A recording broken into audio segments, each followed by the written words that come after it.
Future tense কাকে বলে? উত্তর, যে সেন্টেন্স দ্বারা ভবিষ্যতে কোনো কাজ ঘটবে বা সম্পন্ন হবে এরূপ বোঝায় তাকে ফিউচার টেন্স বলে। ফিউচার টেন্স 4 প্রকার। ফিউচার ইনডেফিনিট টেন্স সাধারণ ভবিষ্যৎকাল, ফিউচার কন্টিনিউয়াস টেন্স গঠমান ভবিষ্যৎকাল, ফিউচার পারফেক্ট টেন্স পুরাগঠিত ভবিষ্যৎকাল, ফিউচার পারফেক্ট কন্টিনিউয়াস টেন্স পুরাগঠমান ভবিষ্যৎকাল। ফিউচার ইনডেফিনিট টেন্স কাকে বলে? উত্তর, যে সেন্টেন্স দ্বারা ভবিষ্যতে কোনো কাজ সংঘটিত হবে এরূপ বোঝায় তাকে ফিউচার ইনডেফিনিট টেন্স বলে। ফিউচার ইনডেফিনিট টেন্স বাংলায় চিনিবার উপায়।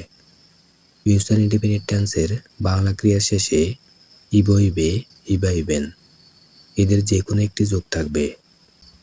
নোট: প্রত্যেক সেন্টেন্সের দুটি দিক থাকে, একটি হচ্ছে অ্যাফার্মেটিভ হ্যাঁ সূচক, আরেকটি হচ্ছে নেগেটিভ না সূচক। ফিউচার ইনডেফিনিট টেন্সের অ্যাফার্মেটিভ সেন্টেন্স গঠন করার নিয়ম।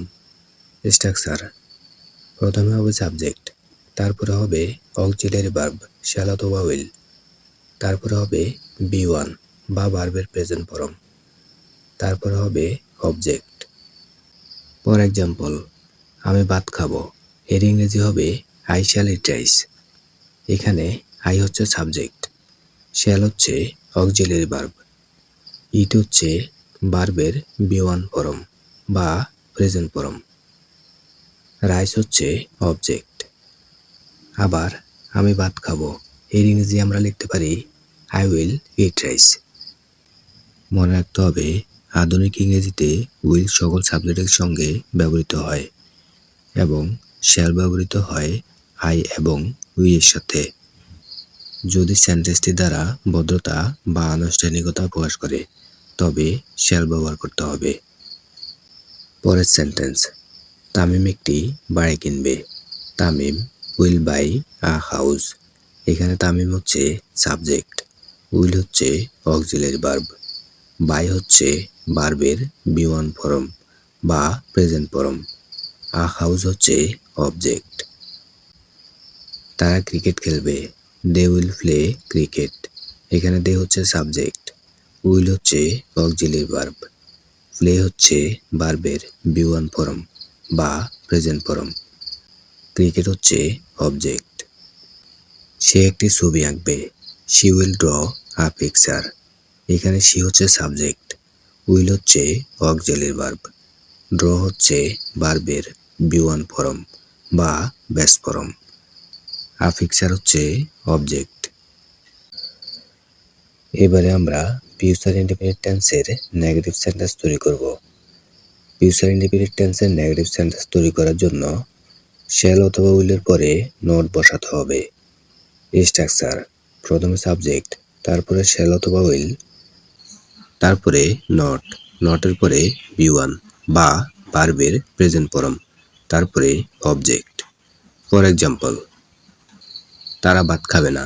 দে শ্যাল নট ইট রাইস। এখানে শ্যালের পরে নট বসানো হয়েছে। সুজন একটি বই কিনবে না। সুজন উইল নট বাই আ বুক। এখানে উইলের পরে নট বসে সেন্টেন্সটি নেগেটিভ হয়েছে। তারা লুডো খেলবে না। They will not play ludo. এখানে উইলের পরে নট বসে সেন্টেন্সটি নেগেটিভ হয়েছে। সে মিষ্টি খাবে না। She will not it sweet. এখানে উইলের পরে নট বসে সেন্টেন্সটি নেগেটিভ হয়েছে। তাহলে এইভাবে আমরা শ্যাল অথবা উইলের পরে নট বসিয়ে সেন্টেন্সগুলোকে নেগেটিভ করতে পারি। এবারে আমরা ইন্টারগেটিভ সেন্টেন্স তৈরি করব।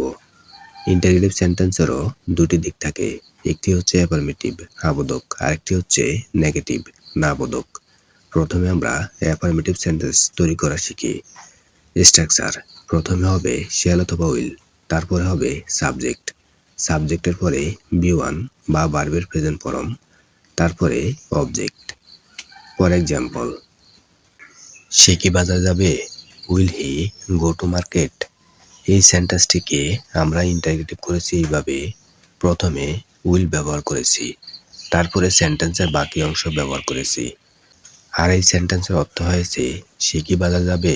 কি এই কি এর বানান হচ্ছে করশিকার কি, অর্থাৎ রসিকার দিয়ে। সেন্টেন্সটি যদি ইয়েস নো কোশ্চেন্স হয় তবে করশিকার কি হবে, দিগিকার দেওয়া যাবে না। দিকে দিয়ে সরাসরি প্রশ্ন করা হয়, যেমন তুমি কি খাও, তখন কি ব্যবহার করতে হবে, কয়দিকের কি। মনে রাখতে হবে ইয়েস নো কোশ্চেন্সে করশের কি হয় এবং ডব্লিউএস কোশ্চেনে কদিকের কি হয়। পরের সেন্টেন্স, গীতা কি একটি বই পড়বে? Will Gita read a book? Sir কি আমাদের ইংরেজি শেখাবেন? Will the teacher teach us English? Anita কি একটি গল্প লিখবে? Will Anita write a story? তাহলে এভাবে আমরা সেন্টেন্সের প্রথমে শ্যাল অথবা উইল ব্যবহার করে সেন্টেন্সগুলোকে ইন্টিগ্রেটিভ করতে পারি। এখন আমরা ফিউচার ইনডেফিনিট টেন্সের ইন্টারগ্রেটিভ সেন্টেন্সের নেগেটিভ সেন্টেন্স তৈরি করা শিখব। স্ট্রাকচার, প্রথমে আসবে শ্যাল অথবা উইল, তারপরে সাবজেক্ট, সাবজেক্টের পরে নট, নটের পরে বি1 বা ভার্বের প্রেজেন্ট ফর্ম, তারপরে আসবে অবজেক্ট। ফর এক্সাম্পল, সে কি তার মাকে সাহায্য করবে না? Will she not help her mother? গীতা কি একটি বই পড়বে না? Will not Gita read a book? মনে রাখতে হবে আধুনিক ইংরেজিতে ইন্টারগ্রেটিভ সেন্টেন্স নেগেটিভ করতে হলে সাবজেক্টের নাউন হোক বা প্রনাউন হোক, উভয় সাবজেক্টের পরে নট বসাতে হয়। তবে সাবজেক্টের নাউন হলে সাবজেক্টের আগে নট বসাতে পারবেন। পরের সেন্টেন্স, ছাত্ররা কি ক্লাসে উপস্থিত হবে না? Will the students not attend the class? সে কি একটি গরু কিনবে না? Will she not buy a cow? Future indefinite টেন্সের ডব্লিউএস কোশ্চেন্স তৈরি করার স্ট্রাকচার, প্রথমে ডব্লিউএস ওয়ার্ড, তারপরে শ্যাল অথবা উইল, তারপরে সাবজেক্ট, সাবজেক্টের পরে বি1, বি1 এর পরে অবজেক্ট। আরও সহজভাবে আমরা বুঝতে পারি, ইয়েস নো কোশ্চেনের আগে ডব্লিউএস ওয়ার্ড বসিয়ে দিলে ডব্লিউএস কোশ্চেন্স তৈরি হয়। ফর এক্সাম্পল, তুমি কোথায় যাবে? Where will you go? সে কি করবে? What will he do? তুমি কখন পড়বে? When will you read? কে বাজারে যাবে? Who will go to market? Future indefinite টেন্সের ব্যবহার, ভবিষ্যতে ঘটবে এরূপ ঘটনা প্রকাশ করতে ফিউচার ইনডিফিনিট টেন্স ব্যবহার করা হয়। ফর এক্সাম্পল, তারা আগামীকাল স্কুলে যাবে। They will go to school tomorrow. সে আগামী মাসে ঢাকা ভিজিট করবে। He will visit Dhaka next month. তারা তাদের 10ম জন্মদিন পালন করবে। They will celebrate their 10th birthday. Ratul খুব শীঘ্রই একটি নতুন বাড়ি কিনবে। Ratul will buy a new house very soon. ভবিষ্যতে চিরাচরিত সংঘটিত হবে এরূপ বোঝাইলে ফিউচার ইনডিফিনিট টেন্স ব্যবহার করা হয়। ফর এক্সাম্পল, সে প্রতিদিন প্রার্থনা করবে। She will pray everyday. তারা প্রতি শুক্রবারে এই মসজিদে আসবেন। They will come to the mosque every Friday. শিশুটি রোজ সকালে দুধ খাবে। The child will drink milk every morning. মা প্রতিদিন ভাত রান্না করবেন। Mother will cook rice everyday. কখনো কখনো আগে থেকেই পরিকল্পনা করা কাজ প্রকাশ করতে গোয়িং টু ফিউচার ইনডিফিনিট টেন্সের অর্থ প্রকাশে ব্যবহার করা হয়। ফর এক্সাম্পল, সে তাদেরকে সাহায্য করতে যাবে। He is going to help them. তারা একটি নতুন গাড়ি কিনতে যাবে। They are going to buy a new car. আমরা একসাথে ইংরেজি শিখতে যাব। We are going to learn English together. সে একটি নতুন জামা কিনতে যাবে। She is going to buy a new dress. বক্তার ভবিষ্যৎ সম্পর্কিত মতামত, অপিনিয়ন, ধারণা, আইডিয়া, অনুমান, অ্যাসুমশন প্রকাশ করতে assume, be afraid, feel, be sure, believe, dare say, doubt, expect, hope, know, suppose, think, wonder, perhaps, possibly, probably ইত্যাদি ভার্ব ও অ্যাডভার্বগুলো ব্যবহার করা হয়। ফর এক্সাম্পল, আমি বিশ্বাস করি সে সফল হবে। I believe he will succeed.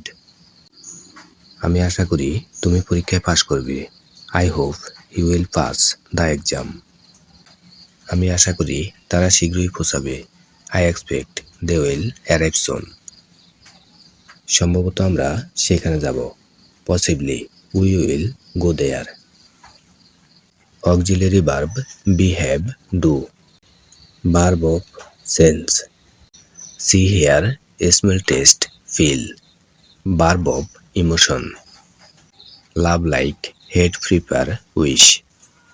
Verb of thinking know, believe, forget, think, remember. Verb of possessing have, own, possess, belong. এই শব্দগুলো সাধারণত কন্টিনিউয়াস টেন্সে ব্যবহার করা যায় না, কারণ এগুলো অবস্থা, স্টেট বোঝায়, কোনো কাজ বা অ্যাকশন নয়। এগুলো ভবিষ্যৎ অর্থে প্রকাশ করতে ফিউচার ইনডিফিনিট টেন্সে ব্যবহার করা হয়। ফর এক্সাম্পল, আমি আগামীকাল সেখানে যাব। I will be there tomorrow. সে শীঘ্রই ফলাফল দেখতে পাবে। She will see the result soon. তারা সবকিছু বুঝতে পারবে। They will understand everything. Arisha নতুন জায়গাটি পছন্দ করবে। Arisha will like the new place. সংবাদপত্র, টিভি, রেডিও ঘোষণায় ভবিষ্যতে ঘটবে এমন নির্ধারিত ঘটনা, শিডিউল বা পূর্বাভাস প্রকাশ করতে ফিউচার ইনডিফিনিট টেন্স ব্যবহার করা হয়। ফর এক্সাম্পল, প্রধানমন্ত্রী আগামীকাল আমেরিকা ভিজিট করবেন। Prime minister will visit America tomorrow. পরের মাসে তাপমাত্রা বাড়বে। The temperature will rise next month. সরকার আগামী সপ্তাহে নতুন বাজেট ঘোষণা করবে। The government will announce the new budget next week. শিক্ষা বোর্ড শিগগিরই পরীক্ষার রুটিন প্রকাশ করবে। The education board will publish the exam routine soon. কিছু কাজ নিয়মিত নয় বা অভ্যাসগত নয়, বরং মাঝে মাঝে ঘটে থাকে। এরূপ বোঝাতে ফিউচার ইনডিফিনিট টেন্স ব্যবহার করা হয়। ফর এক্সাম্পল, ভারী বৃষ্টি হলে নদী মাঝে মাঝে উপচে পড়বে। The river will overflow during heavy rain. বাসটি মাঝে মাঝে এখানে থামবে। The bus will stop here sometimes. সে মাঝে মাঝে তার দাদিকে দেখতে যাবে। She will visit her grandmother sometimes. তারা মাঝে মাঝে ঘুড়ি উড়াবে। They will fly a kite sometimes. Past conditional সেন্টেন্সে সাবঅর্ডিনেট ক্লজটি ই প্লাস প্রেজেন্ট ইনডিফিনিট টেন্স হলে প্রিন্সিপাল ক্লজটি ফিউচার ইনডিফিনিট টেন্সে ব্যবহৃত হয়। ফর এক্সাম্পল, তুমি পড়লে তুমি পরীক্ষায় পাশ করবে। If you study you will pass the examination. বৃষ্টি হলে আমরা ঘরে থাকব। If it rains we will stay at home. সে কঠোর পরিশ্রম করলে সফল হবে। If she works hard she will succeed. আবহাওয়া ভালো হলে আমরা ক্রিকেট খেলব। If the weather is good we will play cricket. যদিও পাস্ট কন্ডিশনালে সাধারণ নিয়ম হলো ই plus present indefinite tense plus future indefinite tense, তবুও বিশেষ কিছু ক্ষেত্রে সাবঅর্ডিনেট ক্লজটি প্রেজেন্ট ইনডিফিনিট টেন্সের হলেও প্রিন্সিপাল ক্লজটিও প্রেজেন্ট ইনডিফিনিট টেন্সের হয়। ফর এক্সাম্পল, তুমি পানি গরম করলে তা ফোটে। If you heat water it boils. সূর্য উঠলে অন্ধকার দূর হয়। If the sun rises darkness disappears. সে ভোরে উঠলে হাঁটতে যায়। If he wakes up early he goes for a walk. লাল বাতি জ্বললে গাড়ি থামান। If the light turns red stop your car.